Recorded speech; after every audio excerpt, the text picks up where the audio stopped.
wait for OBS to catch up.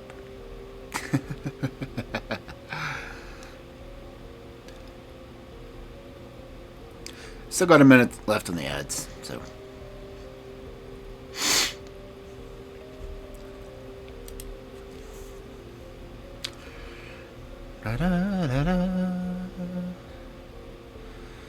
Damn, I am cold. I was probably standing next to this, wall doesn't help much.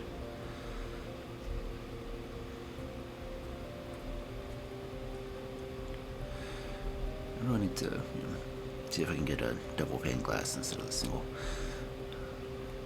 But it just looks nice. I need to get it added to my... I need to get the rest of the stuff added to my opening.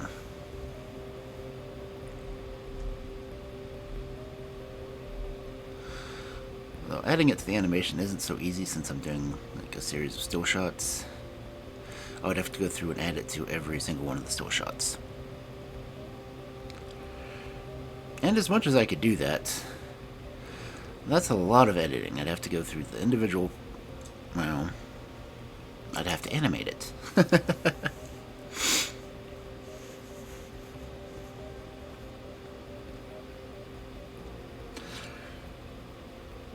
I took the time to take the pictures to do the step path walking in. It's like step, shot, step, shot, step, shot. And I tried to make it look like it was camera bounce and stepping back and forth in. You guys seeing on this YouTube wouldn't know what I'm talking about because you don't see the animation. But still, shh. No one else needs to know that I'm actually putting this on YouTube as well. Well, not really. I'm putting something else on YouTube, but that's another story. Well, that's another story. Okay, it's 9:05 Central Standard Time, and it's not quite time to get to stories. So, how's everyone doing this night? Yeah. Staying warm, I hope. Go get some hot chocolate or something. I'd say coffee, but if it's night, you may not want coffee because you, unlike other people, might want to sleep. Okay, I'm just gonna have to leave it there. I'm drinking hot chocolate with coffee in it, but that's how I am. Oh, my model's not tracking properly again.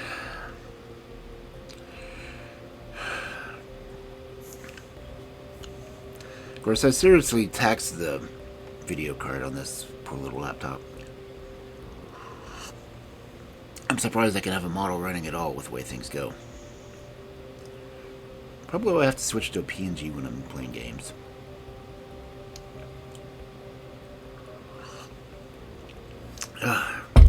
But I do have hot chocolate that I'm going to use for hydrating. And it does not have any alcohol in it at all, that I'm aware of. I made it, so it better not have any alcohol in it yet.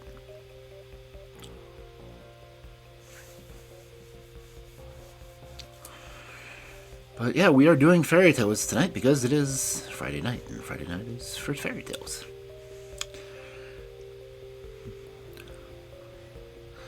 And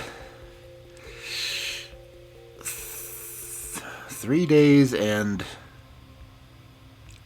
31 minutes, I will be 47 years old for this lifetime.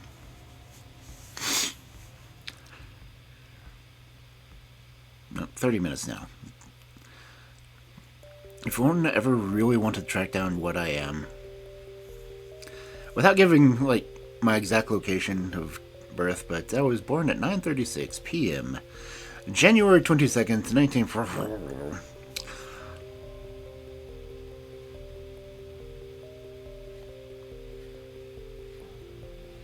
You got that right. Don't dox me, bro. Honestly, I've said where I live so many freaking times it doesn't even matter.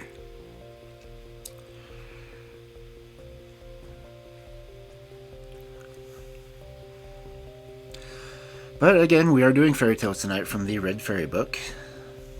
Let me see how many stories are actually left in this wonderful tome of ancient knowledge.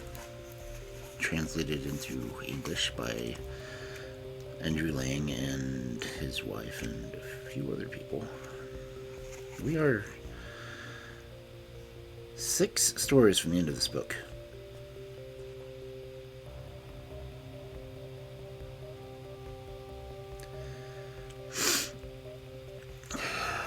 So, yeah. But again, I hope everyone's doing good tonight. Staying, I can never say staying warm, but staying comfortable. Because not everywhere is cold. Just most places, apparently. At least in this hemisphere. The northern hemisphere, that being. Because, all the people in the southern hemisphere are in summer right now, while the rest of us are in winter.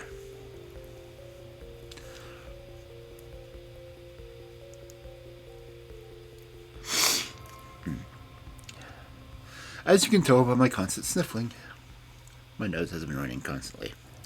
I tried to catch it, but it is faster than me.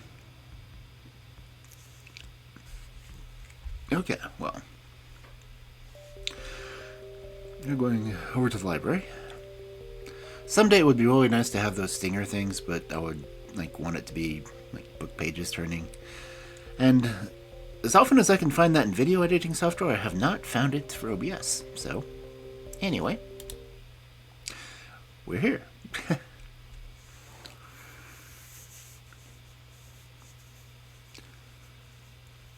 And it would be so much easier to have the stingers as opposed to just clicking back and forth, but again, my computer can't handle that kind of massive technology. As of yet. We've got 2 more minutes before I'm going to start reading. I have not posted on YouTube, not YouTube, the TwitX. I'm going to post to TwitX now.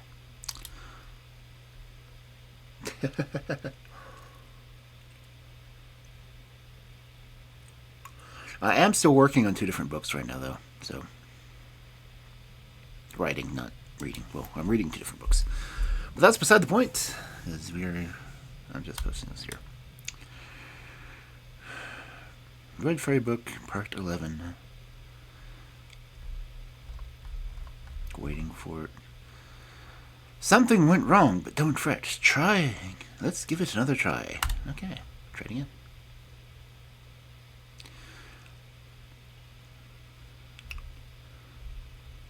Direwolf Mage. I'm going to follow Direwolf Mage. Just for the hell of it.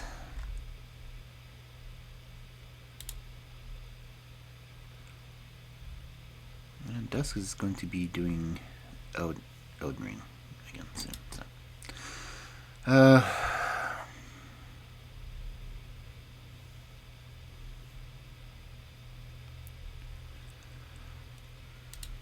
Check to see what these notifications are. Nothing new. Okay. Okay. Ow. Okay, where's Kel? I know she's posting. Is she not in the chat? Okay, it does say that Kel's here. Okay. Says that of all the people that she follows, I am the only one on. I guess that's a good sign.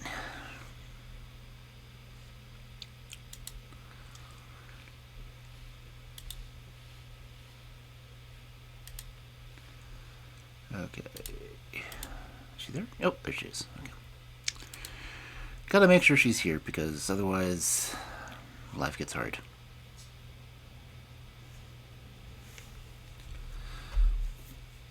Okay. Now, let's see, it is... Oh, we are already over time, because... schedules never work well with me.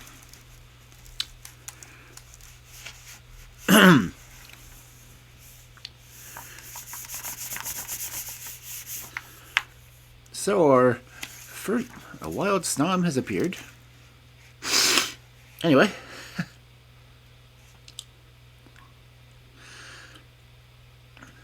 Which, oddly enough, relates to kind of what the first story is.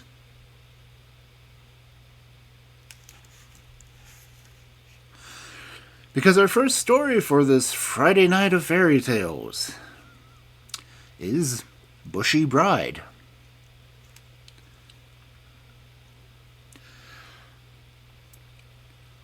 There was once on a time a widower who had a son and daughter by his first wife.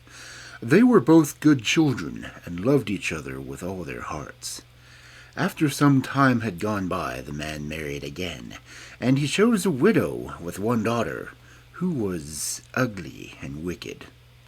And her mother was ugly and wicked too. Stepmothers.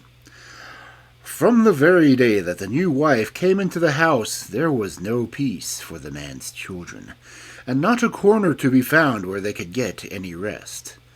So the boy thought the best thing he could do was to go out into the world and try to earn his own bread.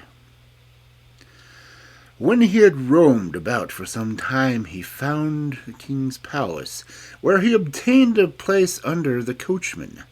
And very brisk and active he was, and the horses that he looked after were so fat and sleek that they shone. But his sister, who was still at home, fared worse and worse. Both her stepmother and her stepsister were always finding fault with her, whatever she did or wherever she went. And they scolded her and abused her so that she never had an hour's peace.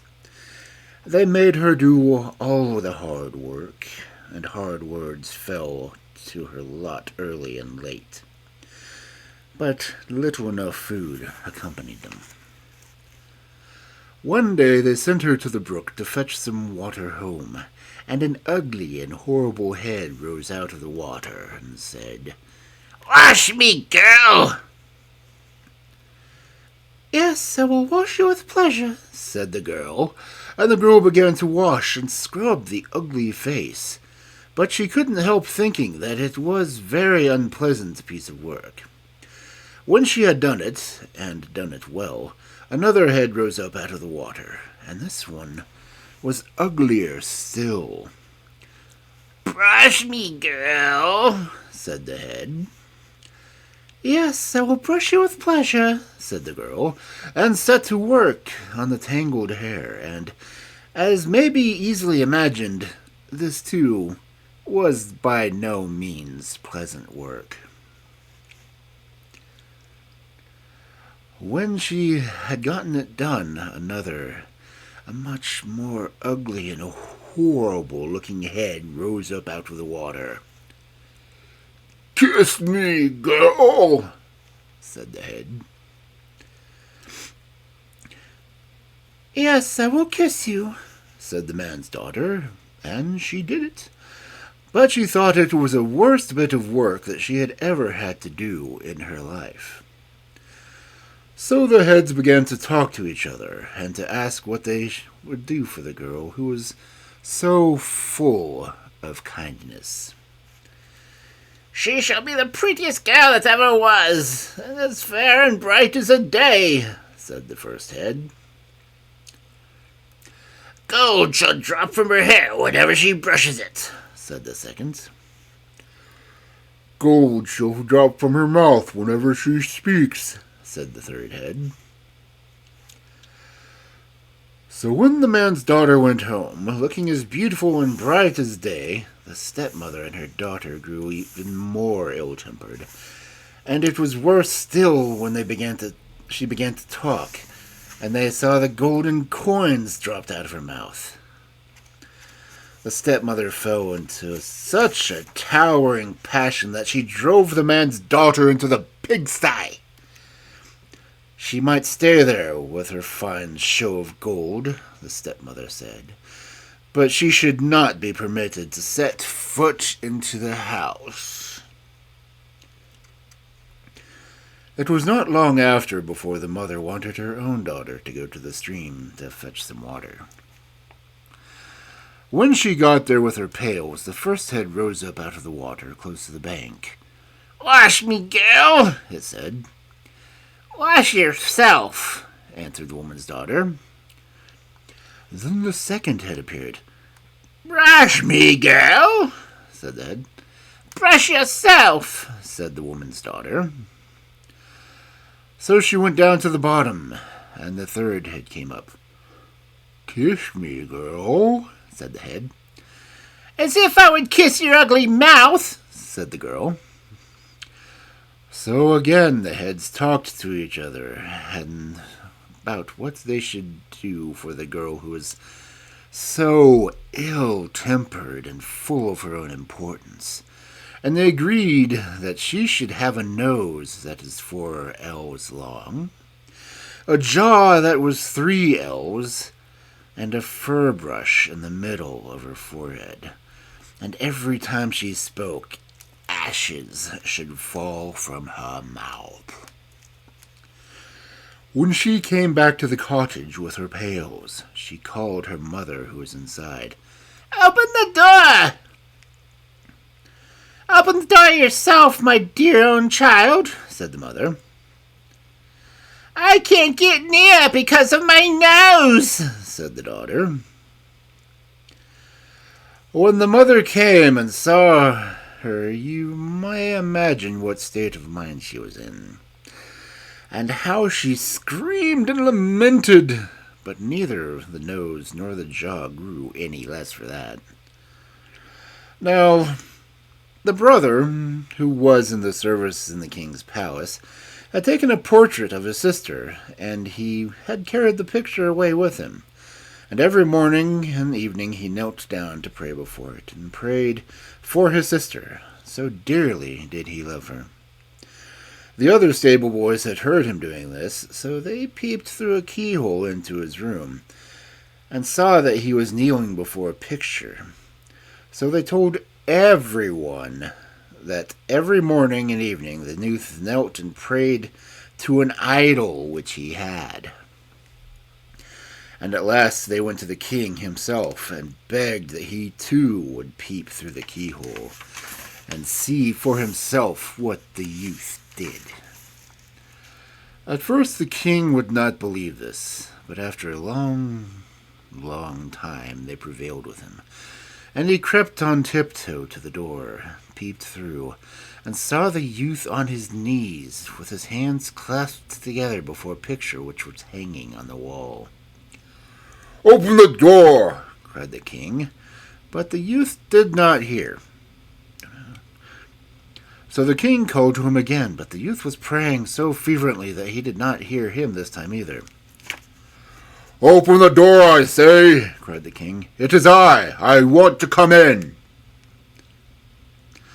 So the youth sprang to the door and unlocked it, but in his haste he forgot to hide the picture. When the king entered and saw it, he stood still as if he were in fetters, and could not stir from the spot, for the picture seemed to him so beautiful.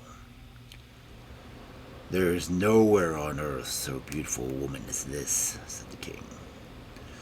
But the youth told him that she was his sister, and that he had painted her, and that if she was not prettier than the picture, she was, at all events, not uglier. "Well, if she is as beautiful as that, I will have her for my queen," said the king, and he commanded the youth to go home and fetch her without a moment's delay, and to lose no time in coming back. The youth promised to make all the haste he could, and set forth from the king's palace. When the brother arrived at home to fetch his sister, her stepmother and stepsister would go too. So they all set out together, and the man's daughter took with her a casket in which she kept her gold, and a dog which was called Little Snow. These 2 things were all that she had inherited from her mother. When they had traveled for some time, they had to cross the sea. The brother sat down at the helm, and the mother and 2 half-sisters went to the forepart of the vessel. And as they sailed a long way, at last they came in sight of land. "Look at that white strand over there. That is where we shall land," said the brother, pointing across the sea. What is my brother saying? Inquired the man's daughter. He says that you're to throw your casket out into the sea, answered the stepmother. Well, if my brother says so, I must do it. And the man's daughter, and she flung her casket into the sea. When they had sailed for some time longer, the brother once more pointed out over the sea. There, you may see the palace to which we are bound, said he. What is my brother saying? Asked the man's daughter. Now he says you are to throw your dog into the sea, answered the stepmother. The man's daughter wept and was sorely troubled, for little Snow was the dearest thing she had on earth. But at last she threw him overboard. If my brother says that, I must do it, but heaven knows how unwillingly I am to throw thee out, little Snow, she said. So they sailed onwards a long way farther. Thou must see the king coming out to meet thee, said her brother, pointing to the seashore. What is my brother saying? She asked again. Now he says you are to make haste and throw yourself overboard, answered the stepmother. She wept and wailed, but as her brother had said that, she thought that she must do it. So she leaped into the sea. But when they arrived at the palace, and the king beheld the ugly bride with a nose that was 4 ells long, a jaw that was 3 ells, and a forehead that had a brush in the middle of it, he was quite terrified. But the wedding feast was all prepared, and regarded brewing and baking, and all the wedding guests were still waiting. So, as ugly as she was, the king was forced to marry her. But he was very wroth, and none can blame him for that. So he caused the brother to be thrown into a pit full of snakes.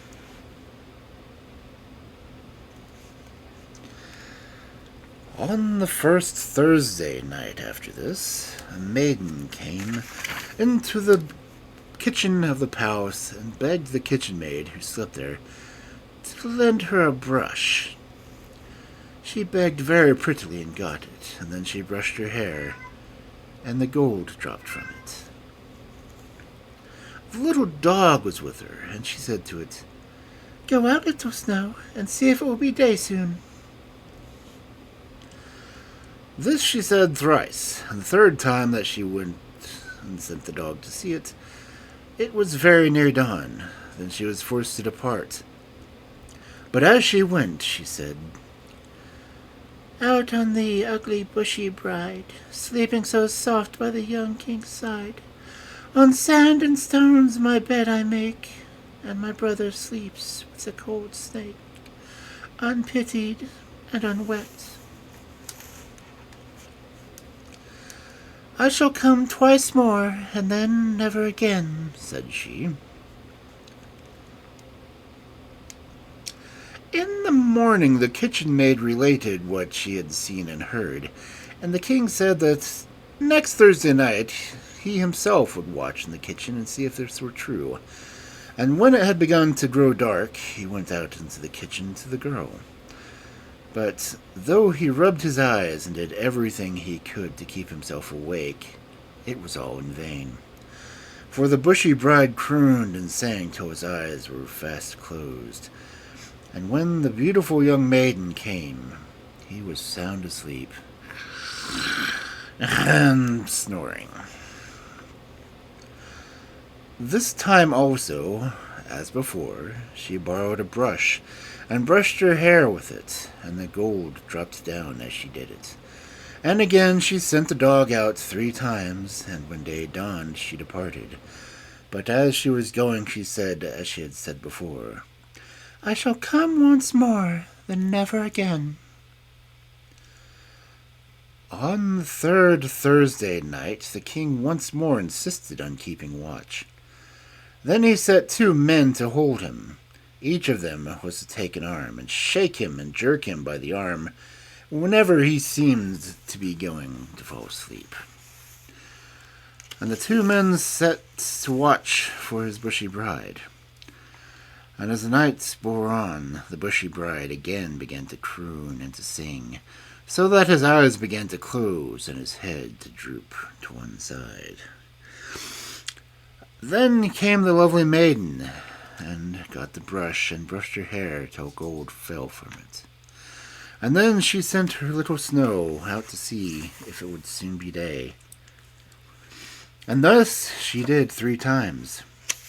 The 3rd time it was beginning to grow light. And then she said, "Out on thee, ugly Bushy Bride, sleeping so soft by the young king's side. On sand and stones I make my bed, and my brother sleeps with the cold snake, unpitied and unwept. Now I shall never come again," said she, and then she turned to go. But the 2 men who were holding the king by the arms seized his hands and forced a knife into his grasp, and then made him cut a little finger just enough to bleed. Thus the true bride was freed. The king then awoke, and she told him all that had taken place, and how her stepmother and stepsister had betrayed her. Then the brother was at once taken out of the snake pit. The snakes had never even touched him. And the stepsister and stepmother were flung down into it instead of him. No one can tell how delighted the king was to get rid of that hideous Bushy Bride, and get a queen who was bright and beautiful as day. And now the real wedding was held, and held in such a way that it was heard of and spoken about all over the 7 kingdoms. The king and his bride drove to the church, and little Snow was in the carriage too. When the blessing was given, they went home again, and after that I saw them no more.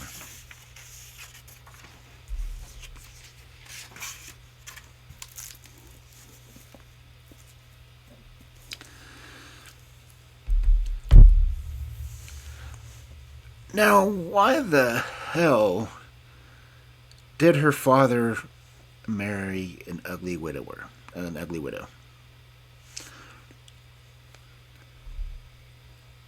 At least in other stories, he lost a bet against himself.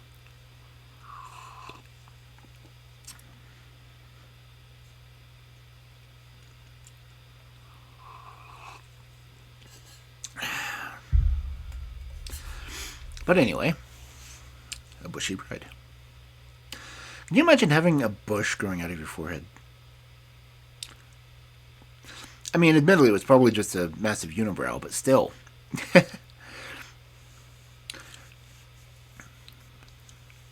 Not that unibrows aren't appealing to some people. Werewolves typically have them, but well, as you can see, I don't. But still. The guy had a son and a daughter, and he married... he actually said that she was both hideous and ugly. And he knew that she had to have been cruel. Why did he remarry her? Oh well. Makes you wonder what happened to her original husband. Probably a troll. Trolls need love too, I suppose.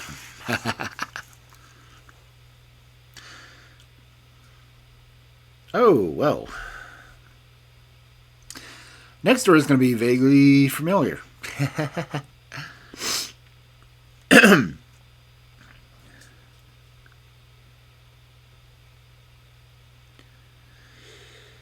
Well, you'll definitely know it by other story names. But for this particular version, in this particular book, the next story is Snowdrop.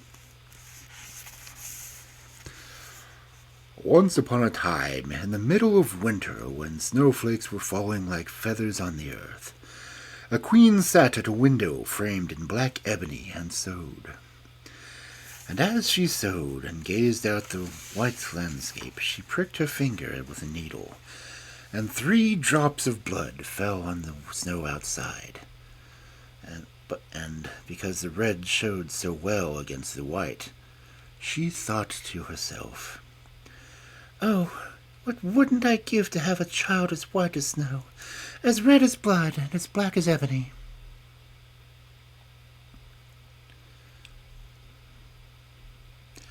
And her wish was granted, for not long after a little daughter was born to her, with skin as white as snow, lips and cheeks as red as blood, and hair as black as ebony.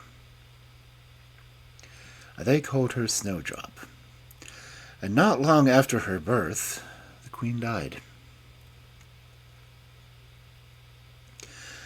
After a year, the king married again, and his new wife was a beautiful woman, but so proud and overbearing that she couldn't stand any rival to her beauty. She possessed a magic mirror, and when she used to stand before it, gazing at her own reflection, and asked, "Mirror, mirror on the hanging there, who on the land's most fair?" it always replied, "You are most fair, Lady Queen, none fairer in the land, I ween." Then she was quite happy, for she knew the mirror always spoke the truth. But Snowdrop was growing prettier and prettier every day, and when she was 7 years old, she was as beautiful as she could be, and fairer even than the queen herself. One day, when the latter asked her mirror the usual question, it replied, "My lady queen, you are fair, it's true, but Snowdrop is fairer far than you." Then the queen fell into the most awful passion. She turned every shade of green in her jealousy. From this hour she hated poor Snowdrop like poison, and every day her envy, hatred, and malice grew. For envy and jealousy are like evil weeds which spring up and choke the heart. At last she could endure Snowdrop's presence no longer, and calling a huntsman to her, she said, "Take the child into the wood, and never let me see her face again. You must kill her, and bring me back her lungs and liver, that I may know for certain that she is dead."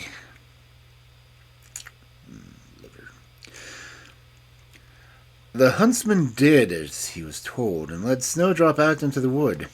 But as he was in the act of drawing out his knife to slay her, she began to cry and said, "Oh, dear huntsman, spare my life, and I promise to fly forth into the wide wood and to never return home again."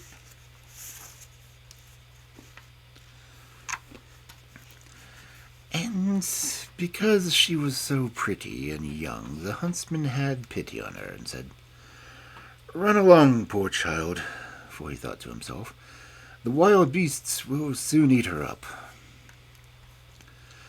And his heart felt lighter because he hadn't had to do the deed himself.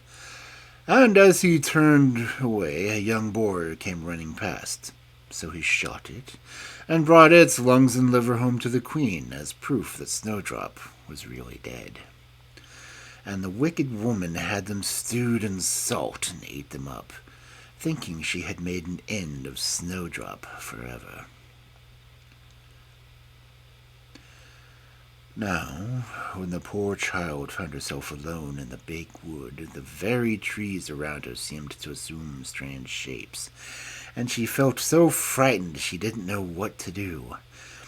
Then she began to run over the sharp stones and through the bramble bushes, and the wild beasts ran past her, but they did her no harm.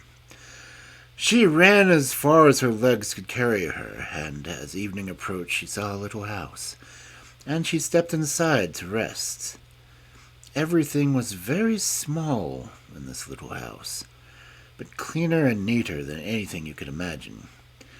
In the middle of the room there stood a little table, covered with a white tablecloth, and 7 little plates and forks and spoons and knives and tumblers.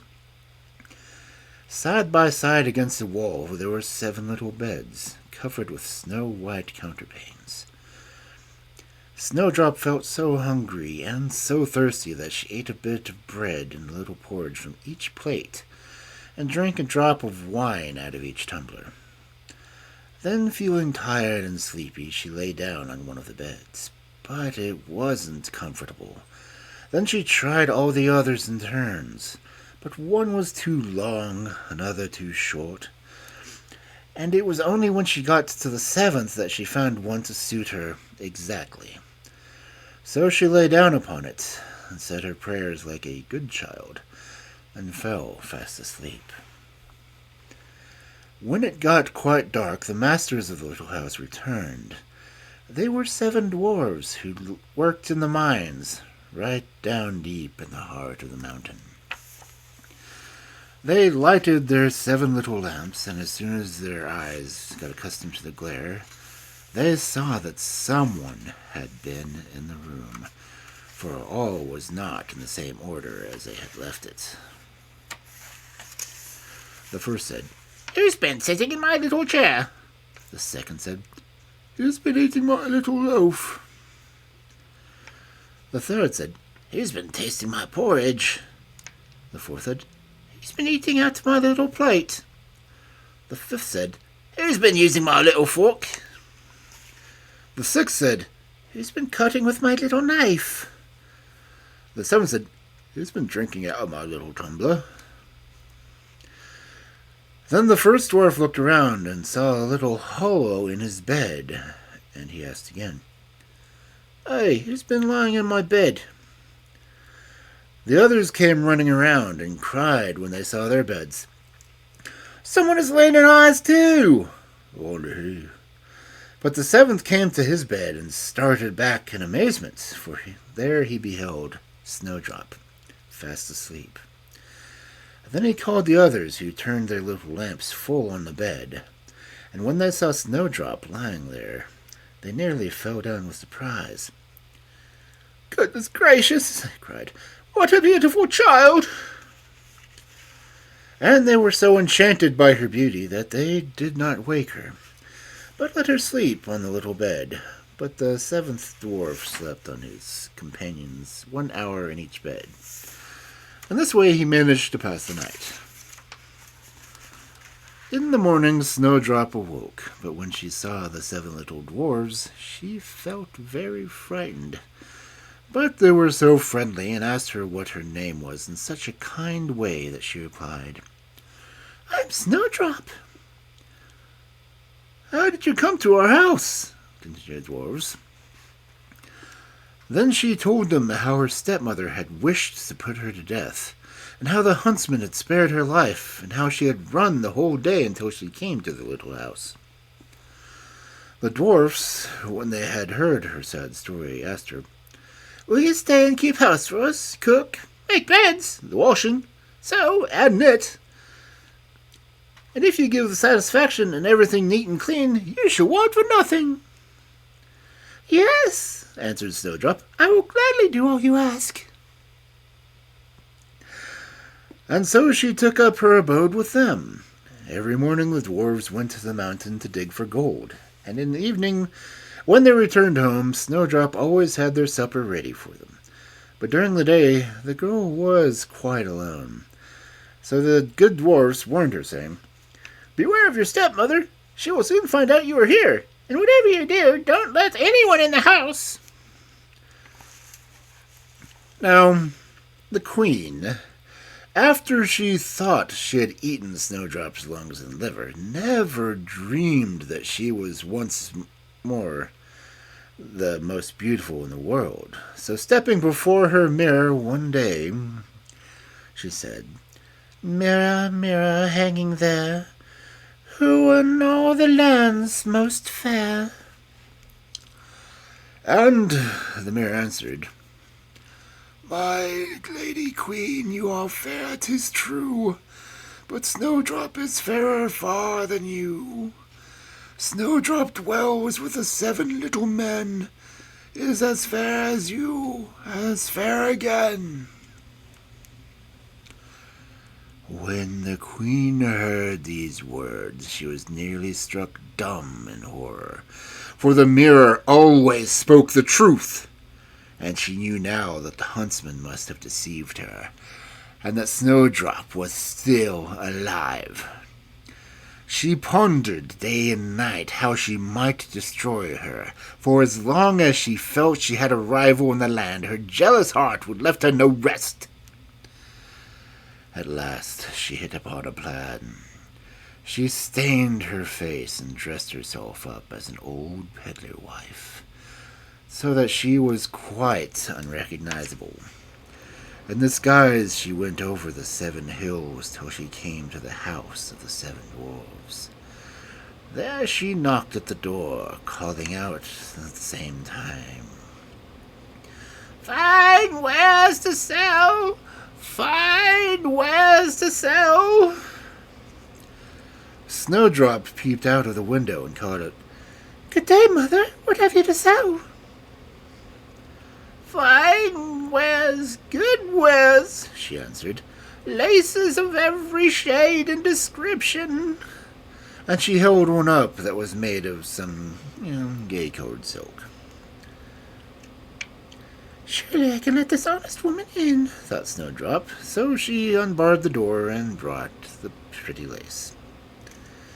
"Good gracious, child," said the woman, "what a figure you've got. Come, I'll lace you up properly for once." 7. Snowdrop, suspecting no evil, stood before her and let her lace her bodice up, but the old woman laced her so quickly and so tightly that it took Snowdrop's breath away, and she fell down dead.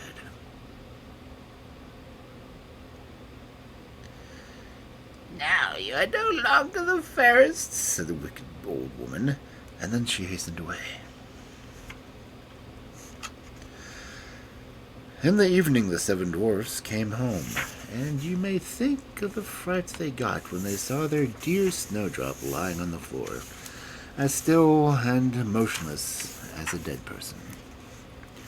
They lifted her up tenderly, and when they saw how tightly laced she was, they cut a lace in 2, and she began to breathe a little and gradually came back to life.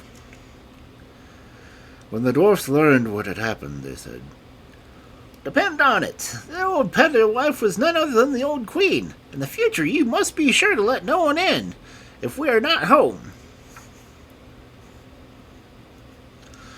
As soon as the wicked old queen got home, she went straight to her mirror and said, "Mirror, mirror, hanging there, who in the land is most fair?" The mirror answered, as before, "My lady queen, you are fair, 'tis true, but Snowdrop is fairer far than you. Snowdrop who dwells with the 7 little men, as fair as you, as fair again." When she heard this, she became as pale as death, because she saw at once that Snowdrop must be alive again. "This time," she said to herself, "I will think of something that will make her end of her once and for all." And by the witchcraft which she understood so well, she made a poisonous comb. Then she dressed herself up and assumed the form of another old woman. So she went over the 7 hills till she reached the house of the 7 dwarfs. And knocking at the door, she called out, "Fine wares for sale!" Snowdrop looked out the window and said, "You must go away, for I may not let anyone in." "But surely you are not forbidden to look out," said the old woman, and she held up the poisonous comb for her to see. It pleased the girl so much that she let herself be taken in and opened the door. When they had settled their bargain, the old woman said, "Now I'll comb your pretty hair properly for you, once in the way." Poor Snowdrop thought no evil, but hardly had the comb touched her hair than the poison worked, and she fell down unconscious. "Now, my fine lady, you're really done for this time," said the wicked woman, and she made her way home as fast as she could. Fortunately, it was now near evening, and the 7 dwarfs returned home. When they saw Snowdrop lying dead on the ground, they at once suspected that her wicked stepmother had been at work again. So they searched her until they found the poisonous comb and pulled it out. And the moment they did, she came to herself again. And then she told them what had happened. Then they warned her once more to be on her guard and to open the door for no one. As soon as the queen got home, she went straight to a mirror and asked, "Mirror, mirror, hanging there, who in the land's most fair?" And it replied as before, "My lady queen, you are fair, 'tis true, but Snowdrop is fairer far than you. Snowdrop, who dwells with the 7 little men, is as fair as you, as fair again."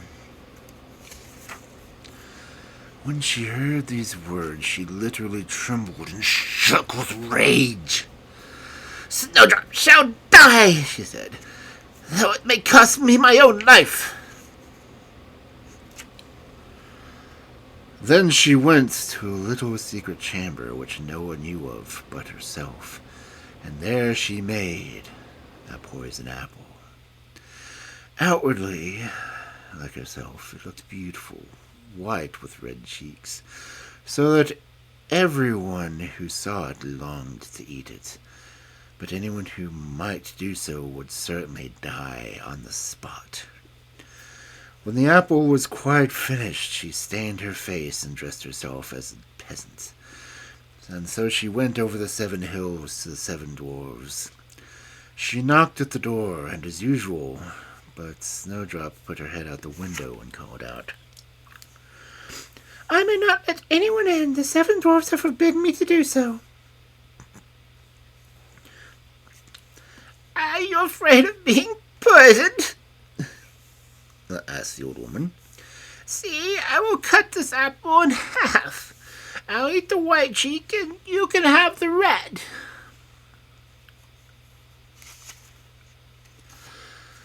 But the apple was so cunningly made that only the red cheek was poisonous.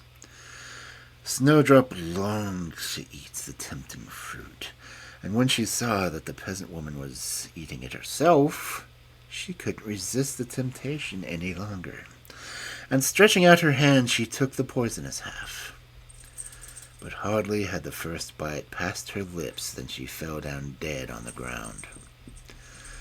Then the eyes of the cruel queen sparkled with glee, and laughing aloud as she cried, "As white as snow, as red as blood, as black as ebony, this time the dwarfs won't be able to bring you back."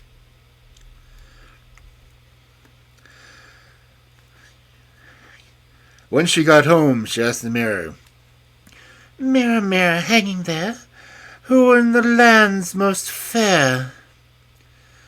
And this time it replied, "You are most fair, my lady queen, none fair in the land, I ween." Then her jealous heart was at rest, at least as much at rest as a jealous heart can ever be. When the little dwarves came home in the evening, they found Snowdrop lying on the ground, and she neither breathed nor stirred. They lifted her up and looked around everywhere to see what they could find if anything poisonous was about. They unlaced her bodice, they combed her hair, they washed her with water and wine, but all in vain. The child was dead, and remained dead. Then they placed her on a bier, and all 7 dwarfs sat around it, weeping and sobbing for 3 whole days. At last they made up their minds to bury her, but she looked as blooming as a living being, and her cheeks were still a lovely color. And then they said, "We can hide her away in the black ground." So they had a coffin made of transparent glass, and they laid her in it, and wrote on the lid in golden letters that she was a royal princess. Then they put her coffin on the top of a mountain, and one of the dwarfs always remained behind and kept watch over it. And the very birds in the wind came and bewailed Snowdrop's death, first an owl, and then a raven, and last of all a little dove. Snowdrop lay a long time in the coffin, and she always looked the same, just as if she were fast asleep. And she remained as white as snow, and as red as blood, and her hair as black as ebony. Now it happened one day that a prince came to the wood, and passed by the dwarf's house. He saw the coffin on the hill, with the beautiful Snowdrop inside it. And when he had read what was written in the golden letters, he said to the dwarf, "Give me the coffin. I will give you whatever you like for it." But the dwarf said, "No, we wouldn't part it for all the gold in the world."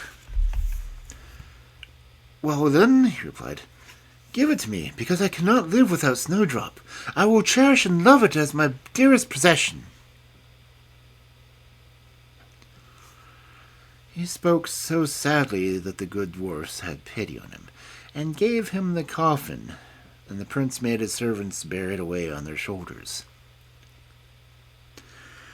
Now, it happened that they were going down a hill. They stumbled over a bush, and jolted the coffin so violently that a bit of the poisonous apple that Snow White had bitten and had followed fell back out of her throat. She gradually opened her eyes, lifted up the lid of the coffin, and sat up, alive and well.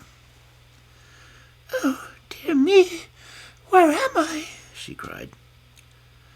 The prince answered joyfully, "You are with me," and he told her all that had happened, adding, "I love you better than anyone in the whole wide world.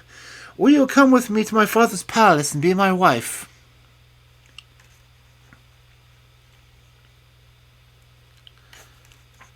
Snowdrop consented, and went with him, and the marriage was celebrated with great pomp and splendor. Now Snowdrop's wicked stepmother was one of the guests invited to the wedding feast. When she had dressed herself very gorgeously for the occasion, she went to the mirror and said, "Mirror, mirror, hanging there, who in all the land's most fair?" And the mirror answered, "My lady queen, you are fair, 'tis true, but Snowdrop is fairer far than you." When the wicked witch heard these words, she uttered a curse, and was beside herself with rage and mortification. At first she didn't want to go to the wedding at all, but at the same time she felt she would never be happy until she had seen the young queen.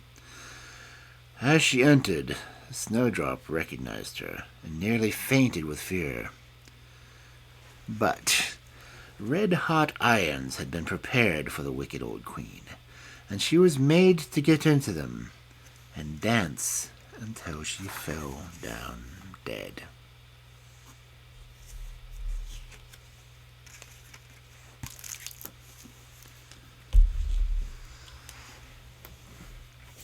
So, did anyone else catch how old Snow White is in this story? No, excuse me, Snowdrop is in the story?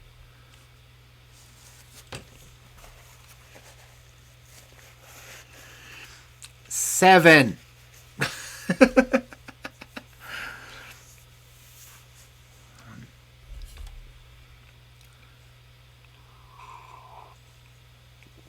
Probably the youngest version of Snow White I've seen in the stories. Normally she'll be at least 11 or maybe 13. She's 7 in this one when this happens.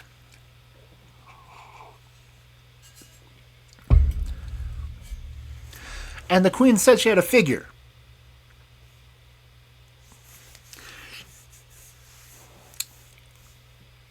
Provided she had a lace-up corset. But still. Fairy tales, man. Fairy tales. And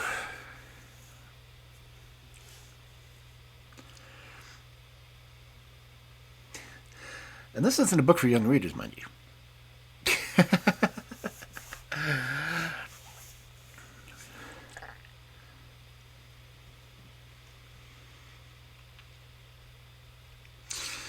Okay, I'm going to go ahead and pop up the ads before the ads pop up on their own because it's almost that time. Oh! Actually, it looks like the ads are going to pop up soon anyway, so... Ow, man, that hurt.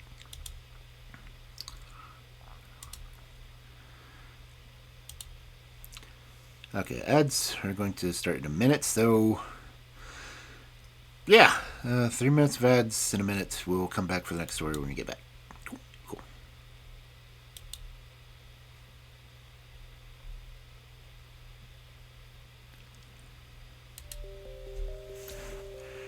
Ugh.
Are they gone yet?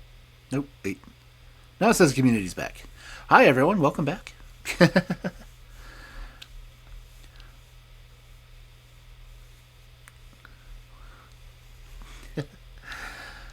So, Snowdrop was 7 years old. I just can't get that out of my head.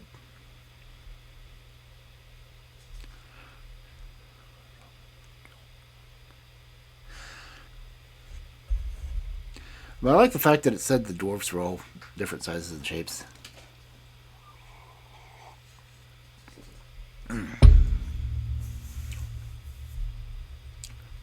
But anyway, that's 2 stories down, and it's only been an hour. Let's see what else we can get through.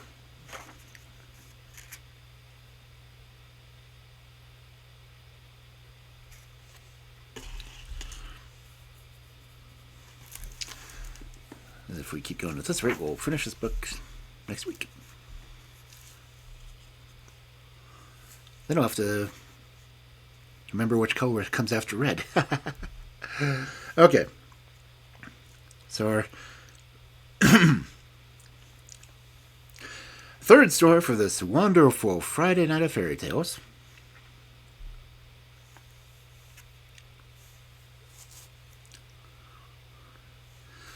is The Golden Goose.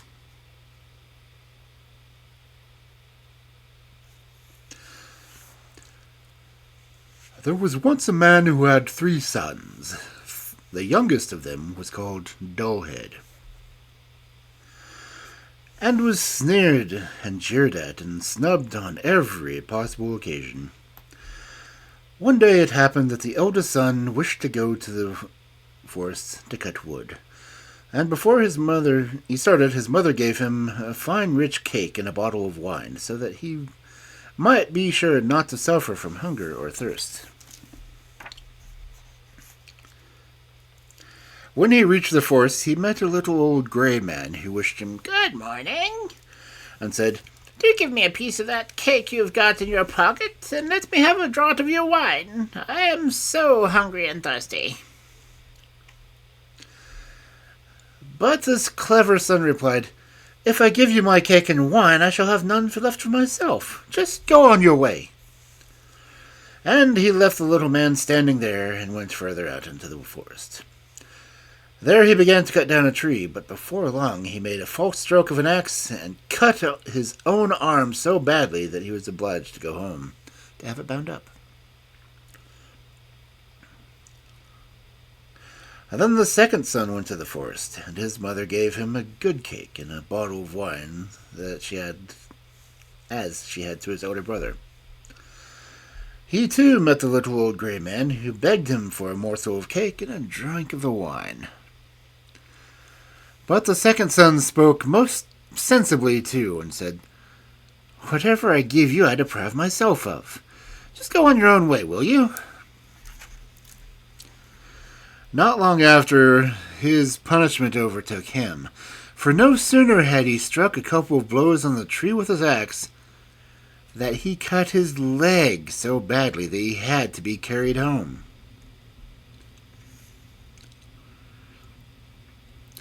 So then Dullhead said, "Father, let me go out and cut wood."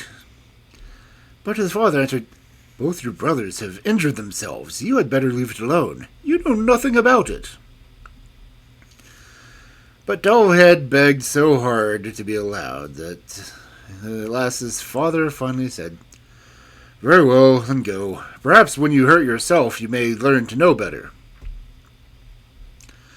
And his mother gave him a little cake, and a very plain cake at that, with water and baked in cinders and a bottle of sour beer.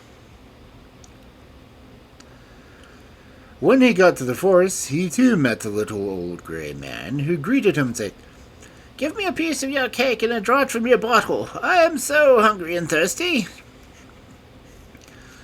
And Dullhead said, "I've only got a cinder cake and some sour beer, but if you care to have that, then let us sit down and eat." So they sat down, and when Dullhead brought out his cake, he found it had turned into a fine rich cake, and the sour beer into an excellent wine. Then they ate and drank, and when they had finished, the little man said, "Now I will bring you luck, because you have a kind heart and you are willing to share what you have with others. There stands an old tree. Cut it down, and amongst its roots you will find something." With that, the little man took leave. Then Dullhead fell to at once. He threw down a tree. And when it fell, he found amongst its roots a goose whose feathers were all of pure gold. He lifted it up and carried it out and took it home with him to an inn, where he meant to spend the night.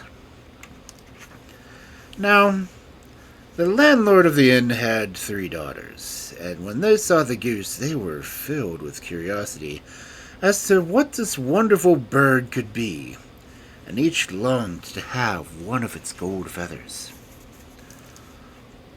The eldest thought to herself, "No doubt I shall soon find a good opportunity to pluck out one of its feathers."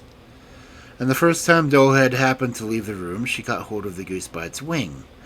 But lo and behold, her fingers seemed to stick fast to the goose, and she could not take her hand away. Soon after, the second daughter came in, and thought to pluck a golden feather for herself too, but hardly had she touched her sisters than she stuck fast as well. At last the third sister came with the same intentions, but the other 2 cried out, "Keep off, for heaven's sake, keep off!" The younger sister could not imagine why she was to keep off, and thought to herself, "If they're both there, then why should I not be there too?"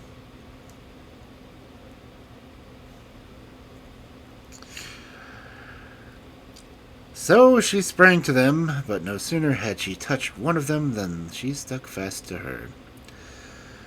So they all 3 had to spend the night with the goose. The next morning, Dullhead took the goose under his arm and went off, without in the least troubling himself about the 3 girls who were hanging on to it. They had just to run after him, right or left, as best as they could. When in the middle of the field they met a parson. And he saw this procession, he cried, "For shame, you bold girls! What do you mean by running after a young fellow through the fields like that? Do you call that proper behavior?" And with that he caught the youngest girl by the hand to try to draw her away. But directly he touched her, he clung on himself, and he had to run along with the rest of them. Not long after, the clerk came that way, and is much surprised to see the parson follow in the footsteps of 3 girls. "Why, where is your reverence going so fast?" he cried. "Don't forget there is to be a christening today." And he ran after him, and caught him by the sleeve, and hung on to it himself.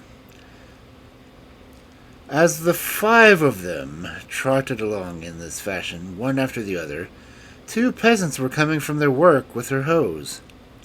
On seeing them, the parson called out and begged them to come and rescue him and the clerk. But no sooner did they touch the clerk than they stuck too, and so there were 7 of them, following the dullard and his goose.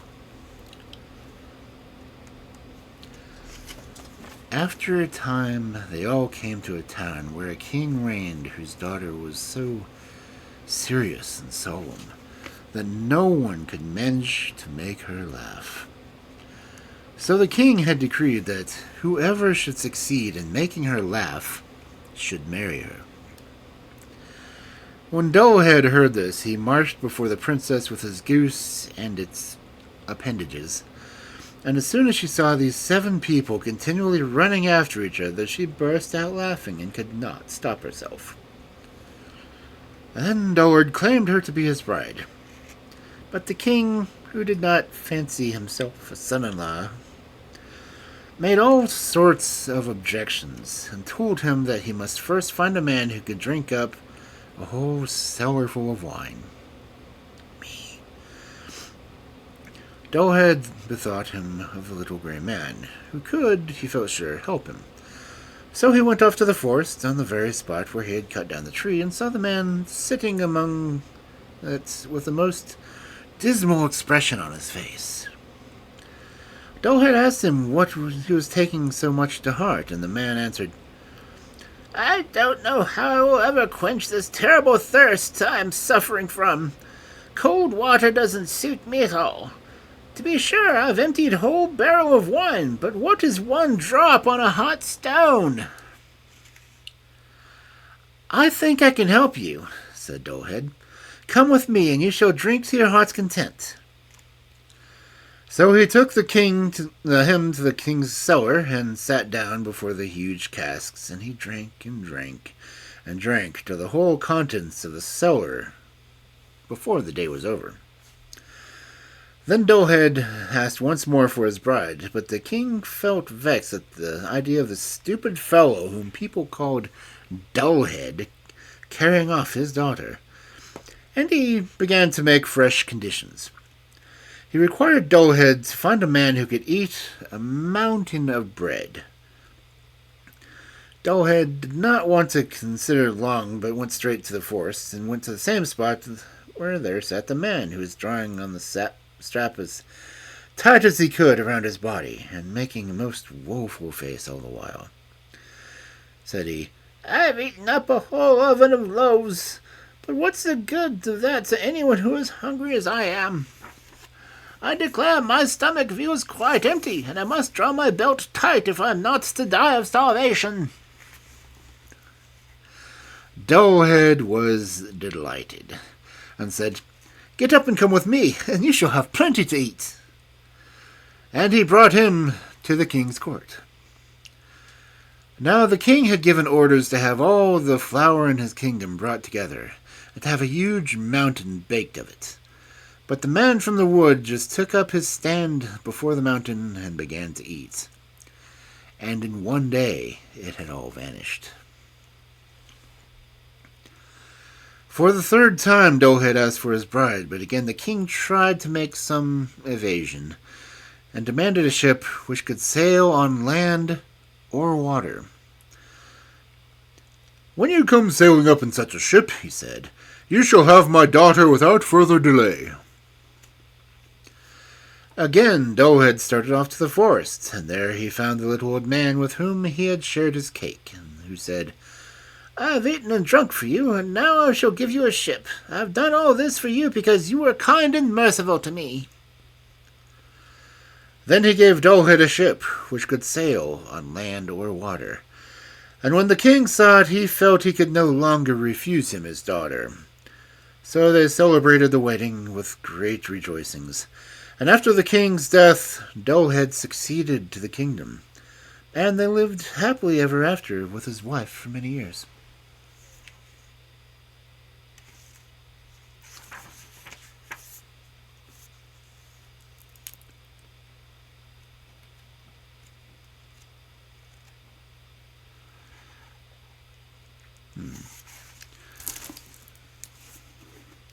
How many stories do I have left now?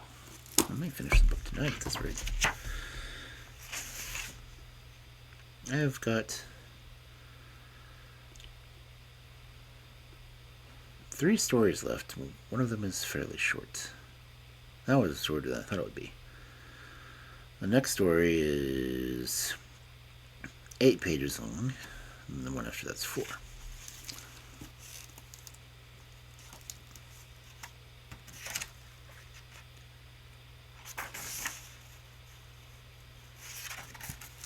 I'm going to read one more story, because I can.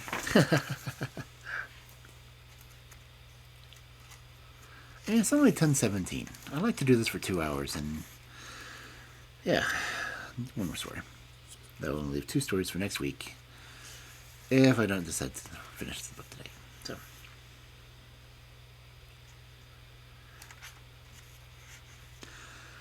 So our next story on this fabulous Friday Night Fairy Tales is The Seven Foals.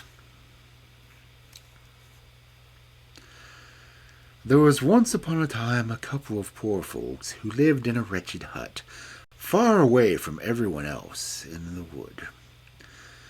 They only just managed to live from hand to mouth, and had great difficulty in doing even so much as that. But they had 3 sons, and the youngest of them was called Cinderlad, for he did nothing else but lie and poke among the ashes. One day the oldest lad said that he would go out and earn his living.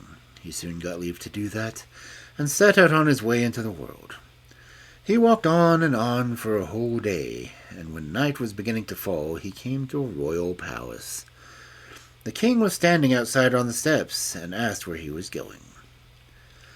"I'm going about seeking a place, my father," said the youth. "Wilt thou serve me and watch my 7 foals?" asked the king. "If thou canst watch them for a whole day, and tell me at night where they eat and drink, thou shalt have the princess and half my kingdom. But if thou canst not, I will cut 3 red stripes in your back." The youth thought it was very easy work to watch foals, and he could do it well enough. Next morning, when day was beginning to dawn, the king's master of the horse led out the 7 foals, and they ran away, and the youth after them just as it chanced, over hill and dale, through woods and in bogs. When the youth had run thus for a long time, he began to be tired, and when he had held on a little longer, he was hardly weary of watching it all. And at the same moment he came to a cleft in the rock where an old woman was sitting spinning with a distaff in her hand. As soon as she caught sight of the youth, who was running after the foals till the perspiration streamed down his face, she cried, come hither, my handsome son, and let me comb your hair for you." The lad was willing enough, so he sat down in the cleft of the rocks beside the old hag, and laid his head on her knees, and she combed his hair all day while he lay there, and gave himself up to idleness. When the evening was drawing near, the youth wanted to go. "I may just as well go straight home again," he said, "for it is no use to go to the king's palace." "Wait till dusk," said the old hag. "Then the king's foals will pass by this place again, and you can run home with them. No one will ever know that you've been lying here all day instead of watching the foals." So, when they came, she gave the lad a bottle of water and a bit of moss, and told him to show these to the king, and say that this was what his 7 foals ate and drank. "Hast thou faithfully and well watched them the whole day?" said the king, when the lad came to his presence in the evening. "Yes, that I have," said the youth. "Then you are able to tell me what it is that my 7 foals eat and drink," said the king. So the youth produced the bottle of water and a bit of moss he had gotten from the old woman, saying, "Here you see their meat, and here you see their drink." Then the king knew how his watching had been done, and fell into such a rage that he ordered his people to chase the youth back to his own home at once. But first they were to cut 3 red stripes in his back, and rub salt in them. When the youth reached home again, anyone can imagine what state of mind he was in. He had gone out once to seek a place, he said, but never would do such a thing again. Next day, the second son said that he would now go out into the world to seek his fortune. His father and mother said no, and bade him to look at his brother's back, but the youth would not give up his design and stuck to it, and after a long time he got leave to go, and set forth on his way. When he walked all day too, he came to the king's palace, and the king was standing outside on the steps, and asked where he was going, and when the youth replied that he was going out in search of a place, the king said that he might enter into his service and watch his 7 foals. Then the king promised him the same punishment and the same reward as he had offered his brother. The youth at once consented to this, and entered into the king's service, for he thought he could easily watch the foals and inform the king what they ate and drank. In the grey light of dawn, the master of the horse led out the 7 foals, and off they went again over hill and dale, and off went the lad after them. But all went with him as it has done with his brother. When he had run over the foals for a long, long time, he was hot and tired, and passed by a cleft in the rock, where an old woman was sitting spinning with a distaff, and she called to him, come hither, my handsome son, and let me comb your hair." The youth liked the thought of this, and let the foals run where they chose, and seated himself in the cleft of the rock beside the old hag. So there he sat with his head on her lap, and taking his ease the livelong day. The foals came back in the evening, and he too got a bit of moss and a bottle of water from the old hag, which things he has to show to the king. But when the king asked the youth, "Canst thou tell me where my 7 foals eat and drink?" And the youth showed him the bit of moss and the bottle of water, and said, "Yes, you may behold their meat and hear their drink." The king became wroth, and commanded that 3 red stripes should be cut on the lad's back, and salt should be strewn upon them, that he should be instantly chased back to his own home. So when the youth got home, he too all related what had happened to him, and he too said that he had gone out in search of a place once, but that he would never do it again.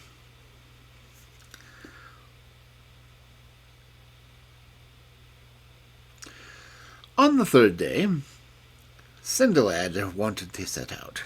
He had a fancy to try to watch the 7 foals for himself, he said. The 2 others laughed at him and mocked him. "What? When all went so ill with us, do you suppose that you are going to succeed? You look like succeeding. You have never done anything in your life but lie and poke about among the ashes," they said. "Yes, I will go too," said Cinderlad, "for I have taken it into my head." The 2 brothers continued to laugh at him, and his father and mother begged him not to go, but all to no purpose, and Cinderlad set out on his way. So when he had walked the whole day, he too came to the king's palace as darkness began to fall. There stood the king outside on the steps, and asked whither he was bound. "I was walking about in search of a place," said Cinderlad. "From whence do you come, then?" inquired the king, for by this time he wanted to know a little more about the men he took in before any of them took his service. So Cinderlad told him whence he came, and that he was a brother to the 2 that had watched the 7 foals for the king, and then he inquired if he might be allowed to try to watch them on the following day. "Oh, shame on them," said the king, for it enraged him to think of it. "If thou art brother to those 2, thou art not good match, for I have had enough of such fellows." "Well, but as I have come here, you might as well give me leave to make the attempt," he said. "Oh, very well. If thou art absolutely determined to have thy back flayed, thou mightst have thine way if thou wilt," said the king. "I would much rather have the princess," said Cinderlad.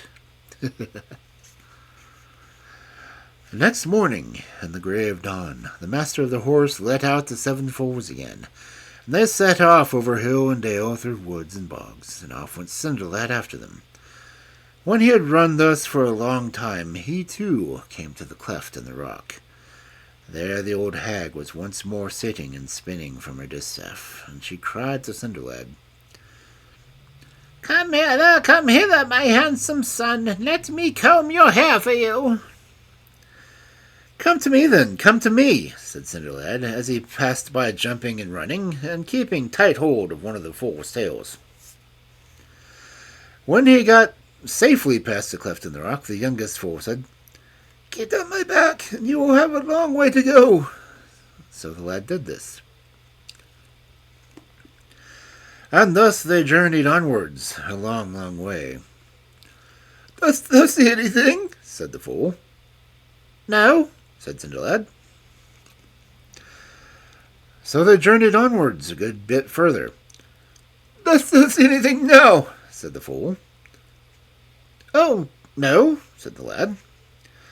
When they had gone thus for a long, long way, the fool asked again, Dost thou see anything now?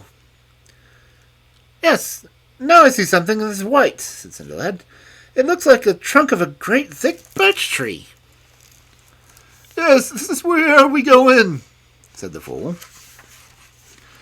When they got to the trunk, the eldest foal broke down on one side, and there they saw a door where the trunk had been standing. And inside this was a small room, and in the room there was scarcely anything but a small fireplace and a couple of benches. But behind the door hung a great rusty sword and a small pitcher. Canst thou wield that sword? Asked the fool. Cinderlad tried, but he could not do it. So he had to take the draught from the pitcher, and then one more, and after that another, and then was able to wield the sword with perfect ease. Good, said the fool. And now thou must take the sword away with thee, and with it thou shalt cut off the heads of all 7 of us on thy wedding day. And when we shall become princes again as we were before, for we are brothers of the princess, whom thou art to have, if thou canst tell the king what we eat and drink. But there is a mighty troll who has cast a spell over us. When thou hast cut off our heads, thou must take the greatest care to lay each head at the tail of the body to which it belonged before. And then the spell which the troll has cast upon us will lose all its power. Cinderlad promised to do this, and they went on farther. When they had travelled a long, long way, the fool said, Dost thou see anything? No, said Cinderlad. So they went on a great distance farther. And now, inquired the fool, seest thou nothing now?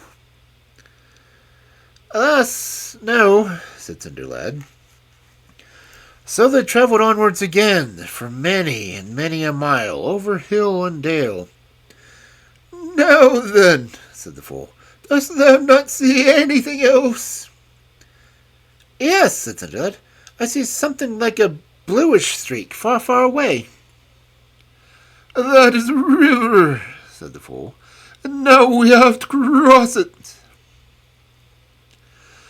There was a long, handsome bridge over the river, and when they had got to the other side of it again, they travelled on a long, long way. And then once more the fool inquired if Cinderlad saw anything. Yes, this time he saw something that looked black, far, far away, and was rather like a church tower. Yes, said the fool, we shall go into that. When the fools got to the churchyard, they turned into men, and looked like sons of a king, and their clothes were so magnificent that they shone with splendor. And they went to the church and received their bread and wine from the priest, who was standing before the altar. And Cinderlad went in too. But when the priest had laid his hands on the princes and read the blessing, they went out of the church again, and Cinderlad went too. But he took with him a flask of wine and some consecrated bread. No sooner had the 7 princes come out of the churchyard than they became foals again. And the Cinderlad got upon the back of the youngest, and they returned the way they had come. Only they went much, much faster. First they went over the bridge, and then past the trunk of the birch tree, and then past the old hag who sat in the cleft of the rock spinning.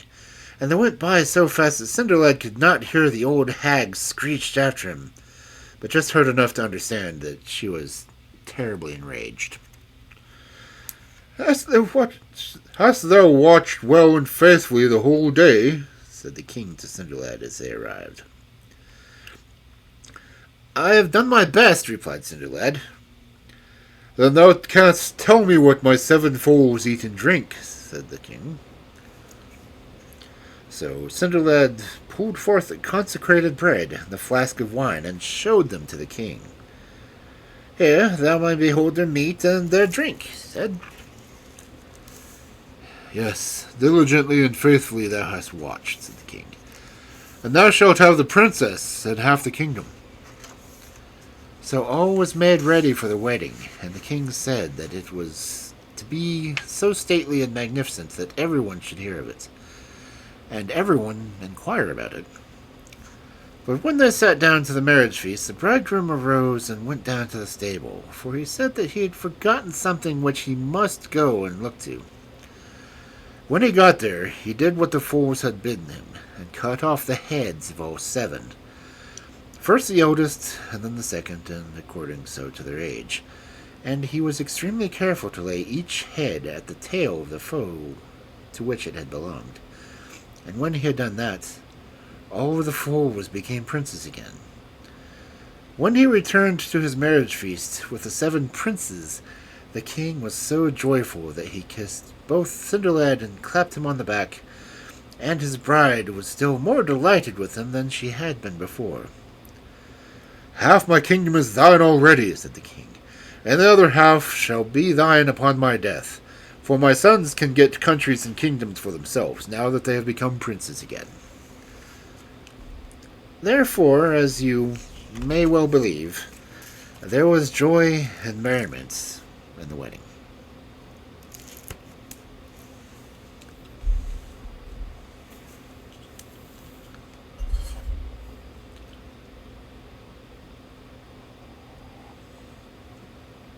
Wow, my hot chocolate is still warm.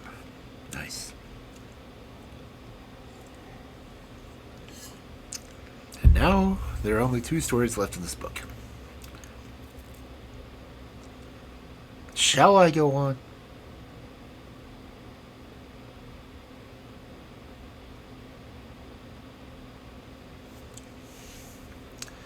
It is only 10:34 after all.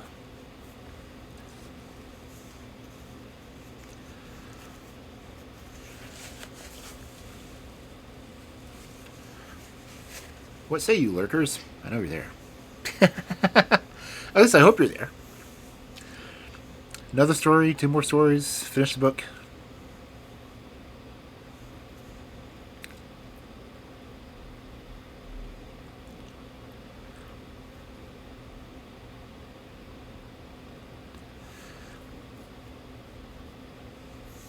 I mean, admittedly, I added a sound alert that was 1 more, so.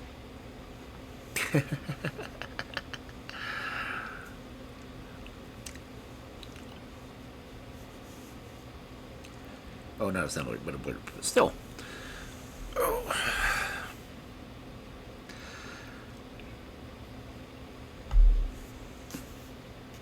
I've only got 2 stories left in this book.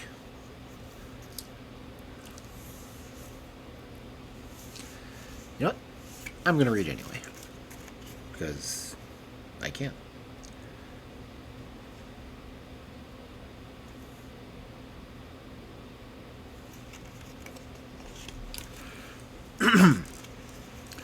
So our oddly 5th story for this wonderful Friday Night Fairy Tales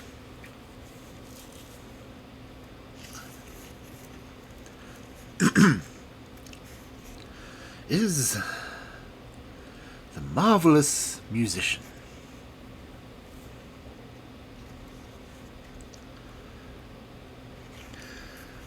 There was once upon a time a marvelous musician. One day he was wandering through a wood all by himself, thinking now of one thing, now of another, till there was nothing else left to think about. Then he said to himself, "Time hangs very heavily on my hands when I'm alone in the wood.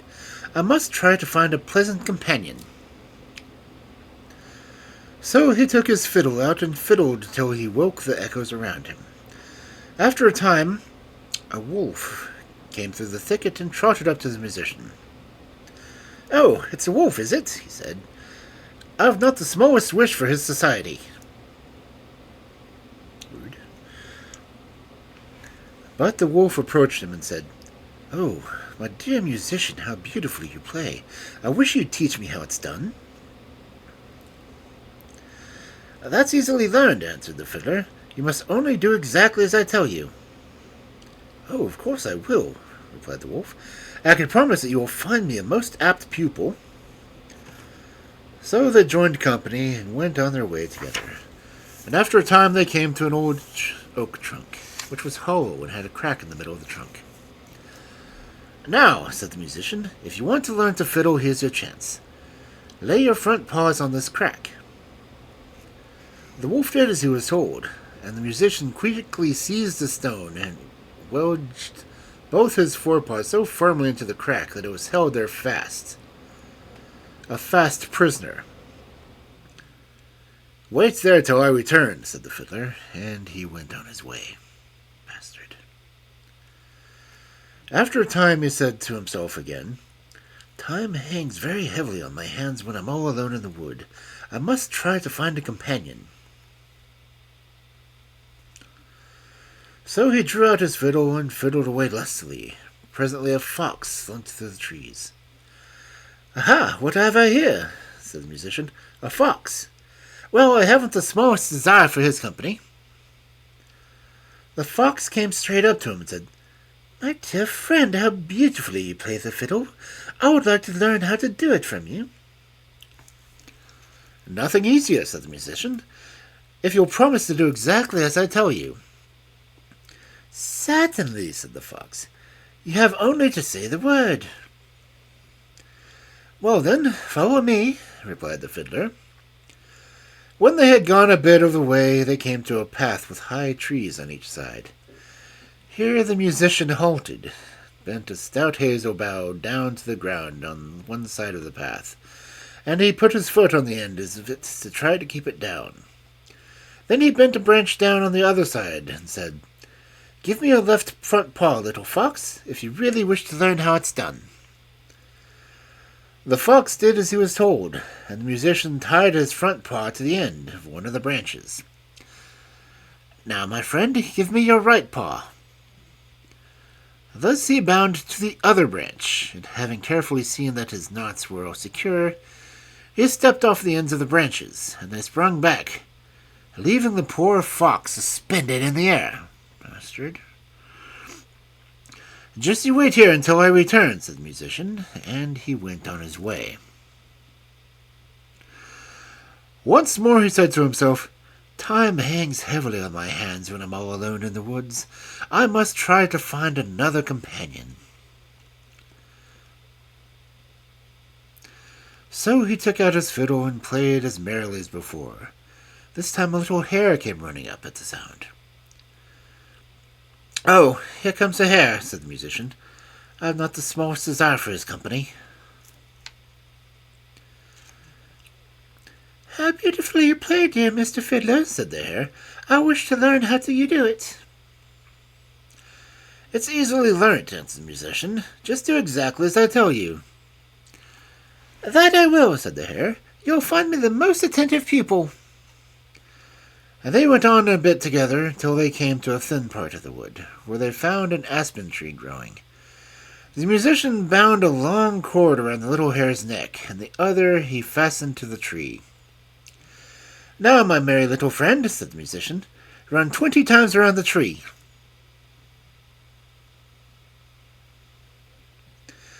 The little hare obeyed, and when it had run 20 times around the tree, the cord had twisted itself 20 times around the trunk, so that the poor little beast was held a fast prisoner. And it might bite and tear as much as it liked, but the tree it couldn't free itself. The cord only cut its tender neck.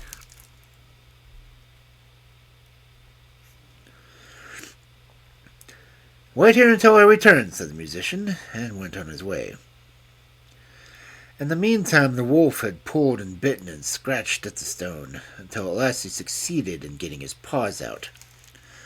Full of anger, he hurried after the musician, determined to meet him and tear him to pieces, understandably. But when the fox saw him running by, he called out as loud as he could, "Brother Wolf, come to my rescue! The musician has deceived me too!" The wolf pulled the branches down and bit the cord in two and set the fox free. So they went on their way together, both vowing vengeance on the musician. They found the poor imprisoned little hare, and having set him free also, they set out to look for their enemy. During this time, the musician had once more played his fiddle, and had been more fortunate in the result. The sounds pierced to the ears of a poor woodsman, who instantly left his work, and with his hatchet under his arm, to come to listen to the music. "At last I have a proper sort of companion," said the musician, "for it is a human being I wanted all along, and not a wild animal." And he began playing so enchantingly that the poor man stood there as if bewitched, and his heart leapt for joy as he listened. As he stood thus, the fox, the wolf, and the little hare came up, and the woodsman saw at once that they meant mischief. He lifted his glistening axe and placed himself in front of the musician, as if to say, "If you touch a hair on his head, beware, for you will have to answer for it to me." The beasts were frightened, and they all three ran back into the wood, and the musician played the woodsman one of his best tunes, by the way of thanks, and continued on his way.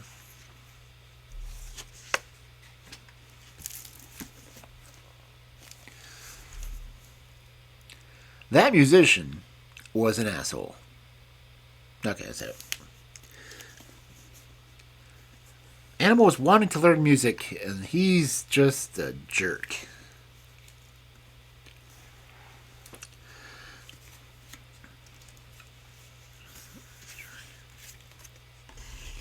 He should have been a meal, honestly. I mean, he tied a fox suspended between trees. I mean, come on, dude. He had a rabbit almost hang itself. Anyway,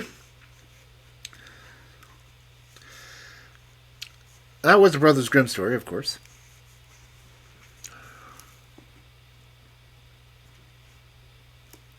Of course, that just says that a fox and a wolf will join together in case of vengeance. Not at all how Kill and I met. Close. Okay, so the last story in this book, and last story for the night, the Story of Sigurd.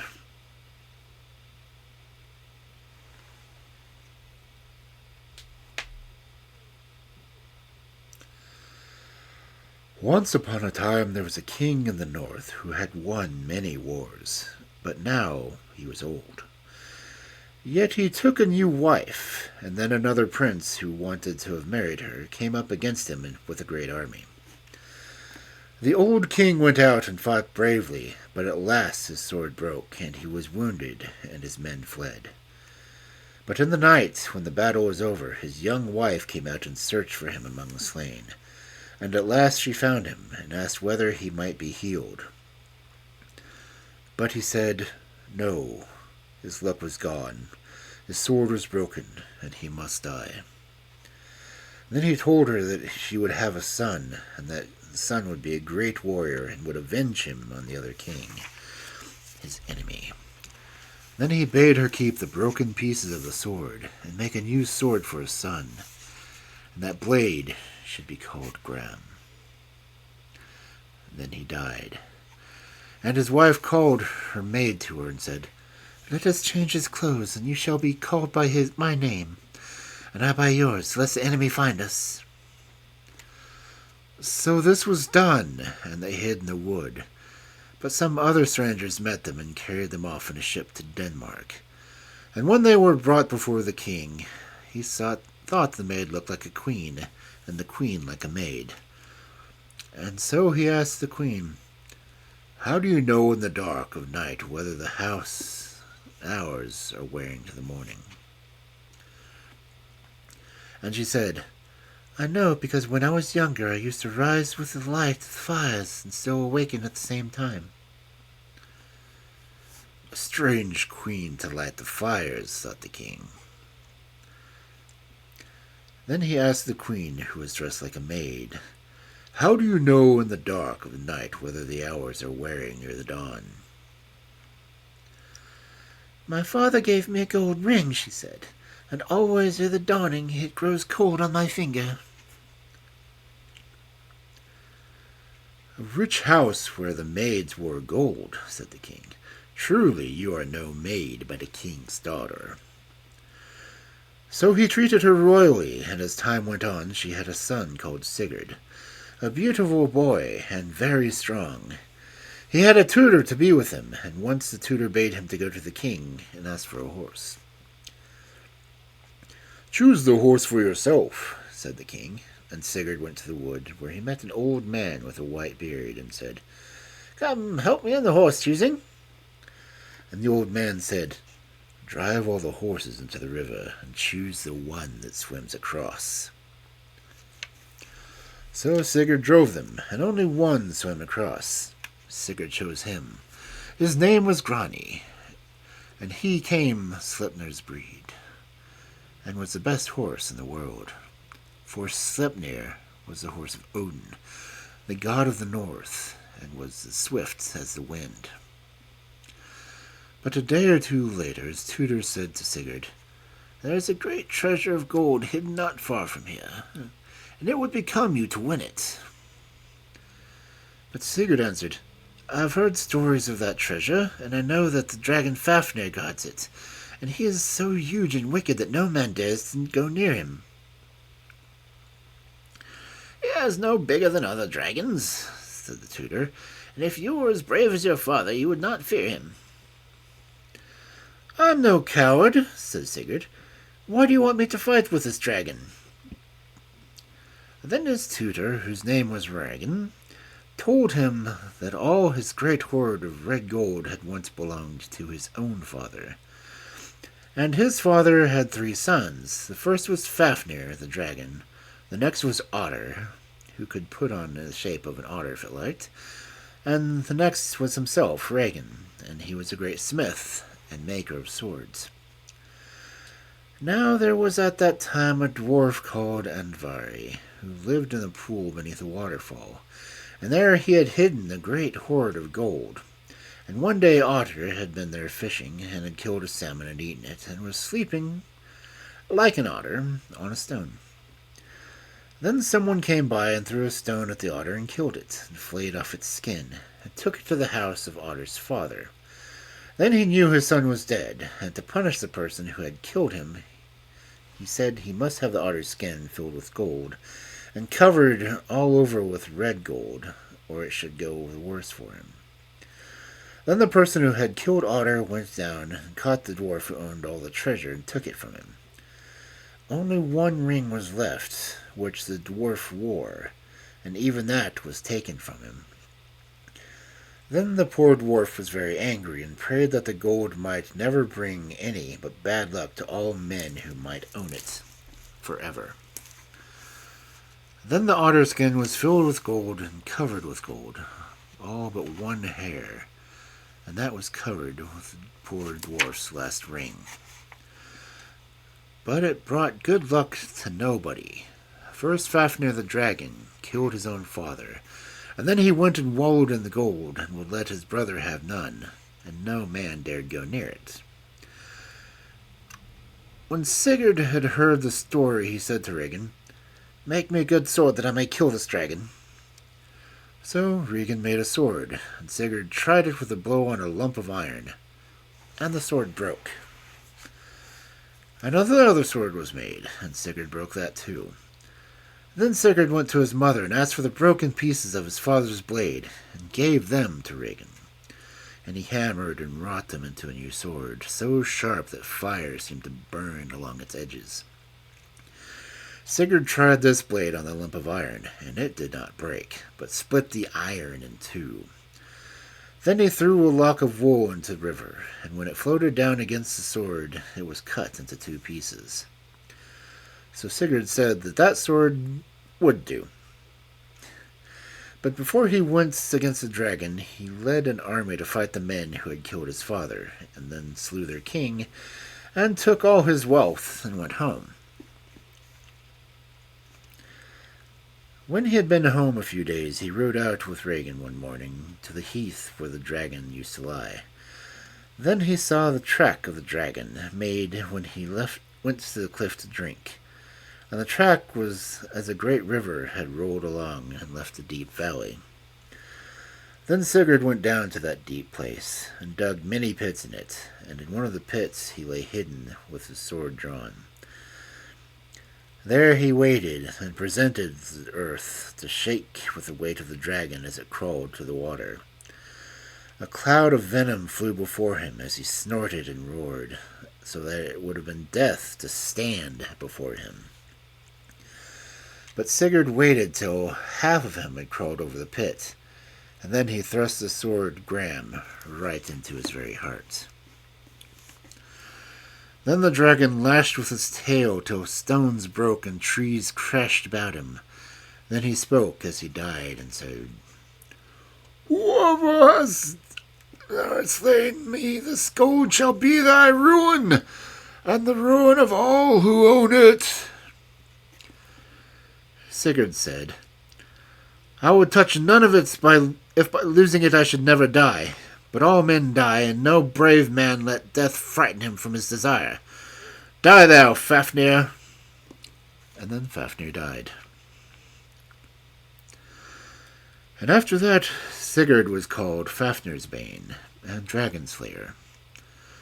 Then Sigurd rode back and met Regin, and Regin asked him to roast Fafnir's heart and let him taste it.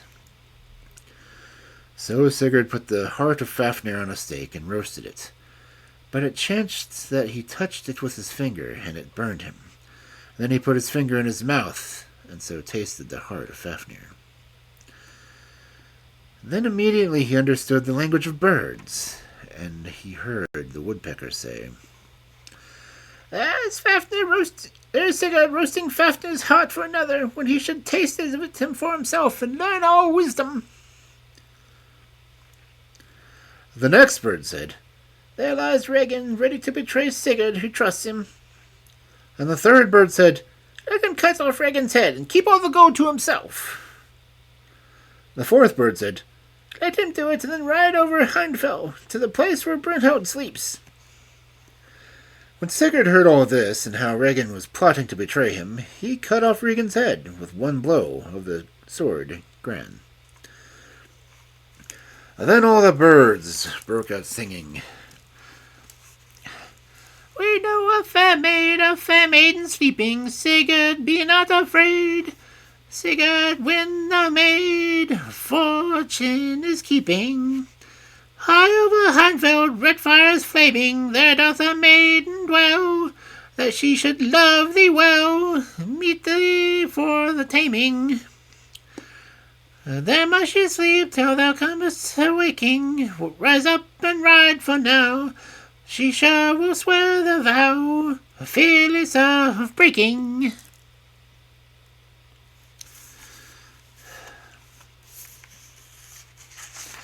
Then Sigurd remembered how the story went, that somewhere far away there was a beautiful lady lying enchanted. She was under a spell, so that she must always sleep in a castle surrounded by flaming fire. There must she sleep forever, till there came a knight who would ride through the fire and awaken her. There he determined to go. But first he rode right down the horrible trail of Fafnir, and Fafnir had lived in a cave with iron doors. A cave dug deep into the earth, and full of gold bracelets and crowns and rings. And there, too, Sigurd found the Helm of Dread, a golden helmet, and whoever wears it is invisible. All of these piled on the back of the good horse Granny, and then he rode south to Hindfell. Now it was a sight. On the crest of the hill, Sigurd saw red fire blazing up into the sky, and within the flame a castle, and a banner on the topmost tower. Then he set the horse Granny at the fire, and he leaped through it lightly as if he had been through a heather. So Sigurd went within the castle door, and there he saw someone sleeping, clad all in armor. Then he took the helmet off of the sleeper, and behold, she was the most beautiful lady. And she wakened and said, "Ah, it is Sigurd, Sigmund's son, who has broken the curse and comes here to waken me at last." The curse came upon her when the thorn of the tree of sleep ran into her hand long ago as punishment, because she had displeased Odin the god. Long ago, too, she had vowed never to marry a man who knew fear and dared not ride to the fence of flaming fire. For she was a warrior maid herself, and went armed into battle like a man. But now she and Sigurd loved each other, and promised to be true to each other, and he gave her a ring, and it was the last ring taken from the dwarf Andvari. Then Sigurd rode away, and he came to the house of the king who had a fair daughter. Her name was Gudrun, and her mother was a witch. Now Gudrun fell in love with Sigurd, and he was always talking about Brynhild, how beautiful she was and how dear. So one day Gudrun's mother was put poppy and forgetful drugs into a magical cup, and bade Sigurd drink to her health. And he drank, and instantly forgot poor Brynhild, and loved Gudrun. And they married with great rejoicings. Now the witch, the mother of Gudrun, wanted her son Gunnar to marry Brynhild, so she bade him ride out with Sigurd and go to woo her. So forth they rode to her father's house, for Brynhild had gone quite out of Sigurd's mind by the reason of the witch's wine. But she remembered him, and loved him still. Then Brynhild's father told Gunnar that she would marry none but him who could ride through the flame in front of the enchanted tower. And there they rode, and Gunnar set his horse to the flame, but he would not face it. Then Gunnar tried Sigurd's horse Grani, but he would not move with Gunnar on his back. Then Gunnar remembered witchcraft that his mother had taught him, and by his magic made Sigurd look exactly like himself, and he looked exactly like Gunnar. Then Sigurd, in the shape of Gunnar, and all his mail mounted on Grani, and Grani leaped the fence of fire, and Sigurd went in and found Brynhild. But he did not remember her yet, because of the forgetful medicine in the cup of the witch's wine. Now Brynhild had no help but the promise that she would be his wife, the wife of Gunnar, as she supposed, for Sigurd wore Gunnar's shape, and she had sworn to wed whoever should ride the flames. And he gave her a ring, and she gave him back the ring he had given her before in his own shape of Sigurd, and it was the last ring of the poor dwarf Andvari. Then he rode out again, and he and Gunnar changed shapes, and each was himself again. And they went home to the witch queens, and Sigurd gave the dwarf's ring to his wife Gudrun. And Brynhild went to her father, and said that the king had come called Gunnar, and had ridden the fire, and she must marry him. Yet I thought, she said, that no man could have done this deed but Sigurd, Fafnir's bane, who is my true love, but he has forgotten me, and my promise I must keep. So Gunnar and Brynhild were married, though it was not Gunnar but Sigurd in Gunnar's shape that had ridden through the fire. And when the wedding was over, and all the feasts, then the magic of the witch's wine went out of Sigurd's brain, and he remembered all. He remembered how he had freed Brynhild from the spell, and how she was his true love, and how he had forgotten and had married another woman, and won Brynhild to be the wife of another man. But he was brave, and he spoke not a word of it to others to make them unhappy.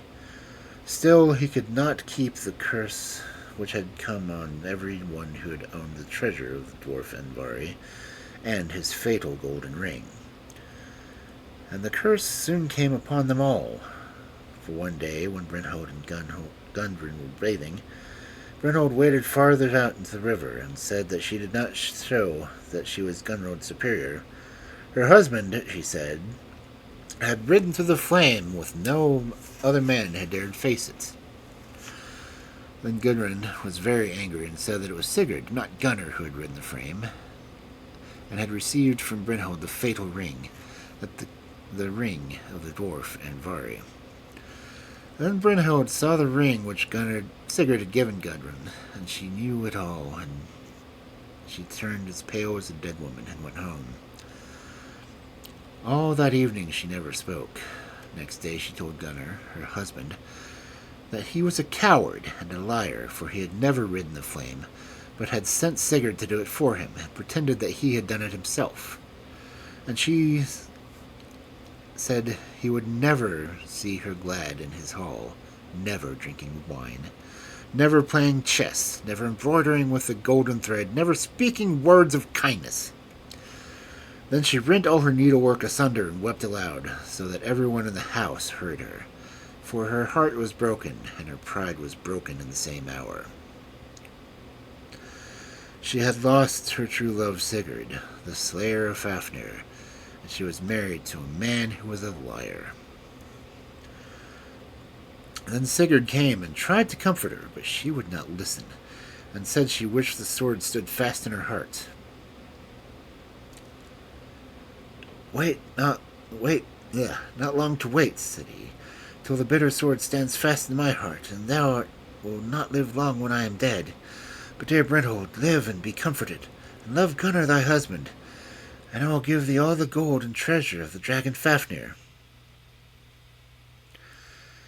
Brynhild said, It is too late.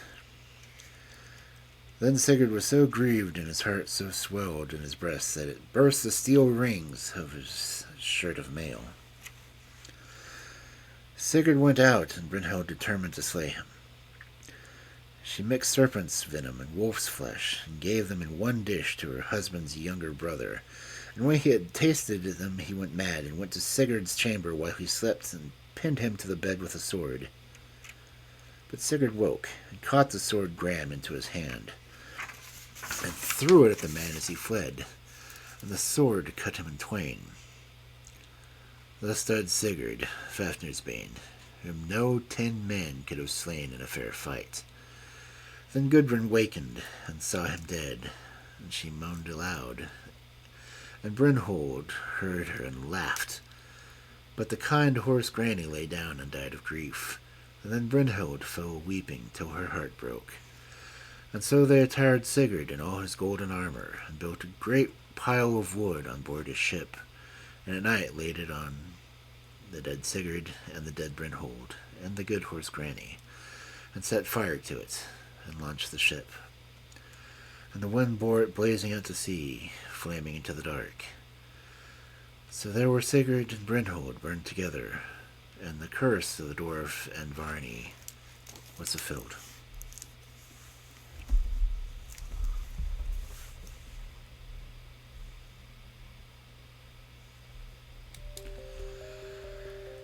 Okay, well, it's just now a little after 11. And the Red Fairy book is over. I have a much longer copy of the Story of Sigurd and Gunnar. So.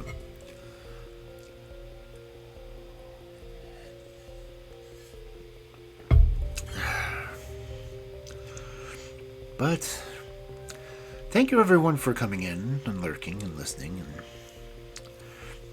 watching as if you're watching, I guess.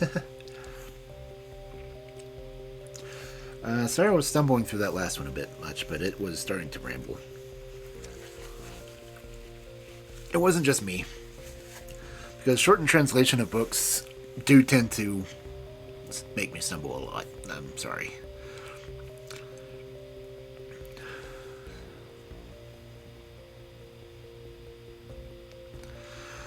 But it is after 11, and it's time to find someone to read, I guess. So, who is on? I know Dusk is on. Who else is on? Striker's on.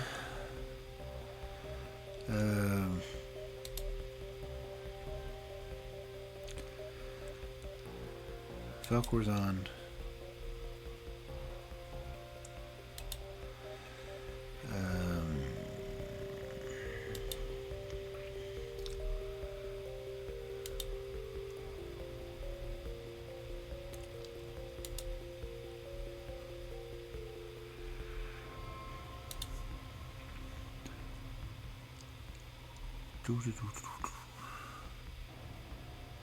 Who's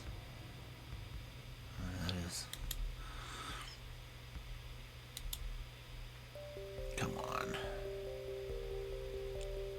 Computer, don't freeze on me now.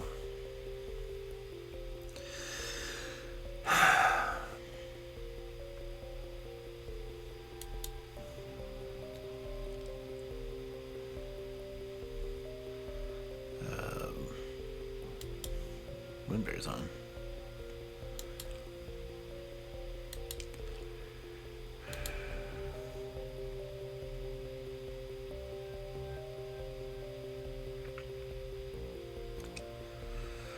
Man, so I was just thinking I got 6 stories tonight.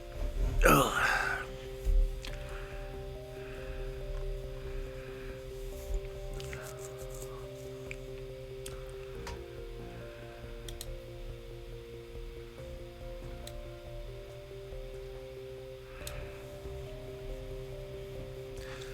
Ugh. It's only on. No, it's not on either.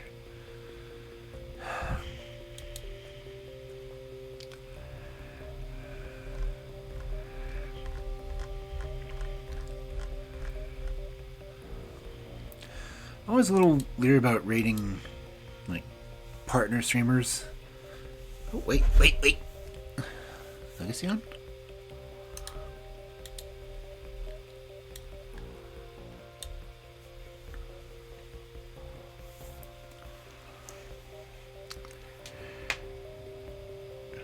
How long has she been on?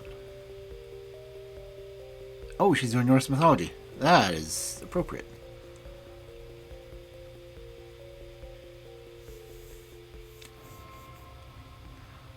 She's reading The Forgotten God. Okay, yeah, let's write her. So,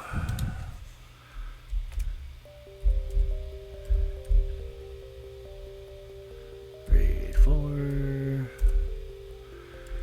raid sub.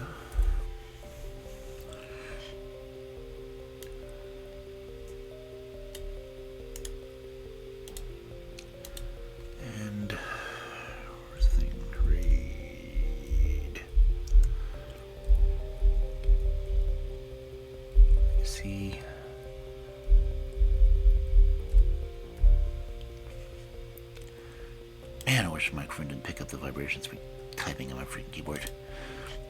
Alright, Raid Legacy Bookish. Okay. I'm the only one here, though.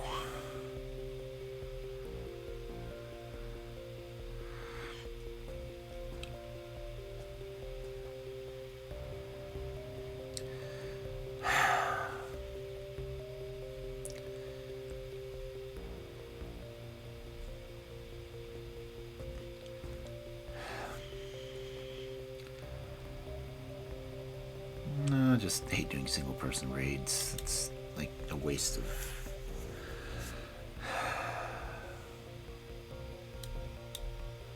I'm sorry, everyone. If there were more people, it'd be worth the raiding, but...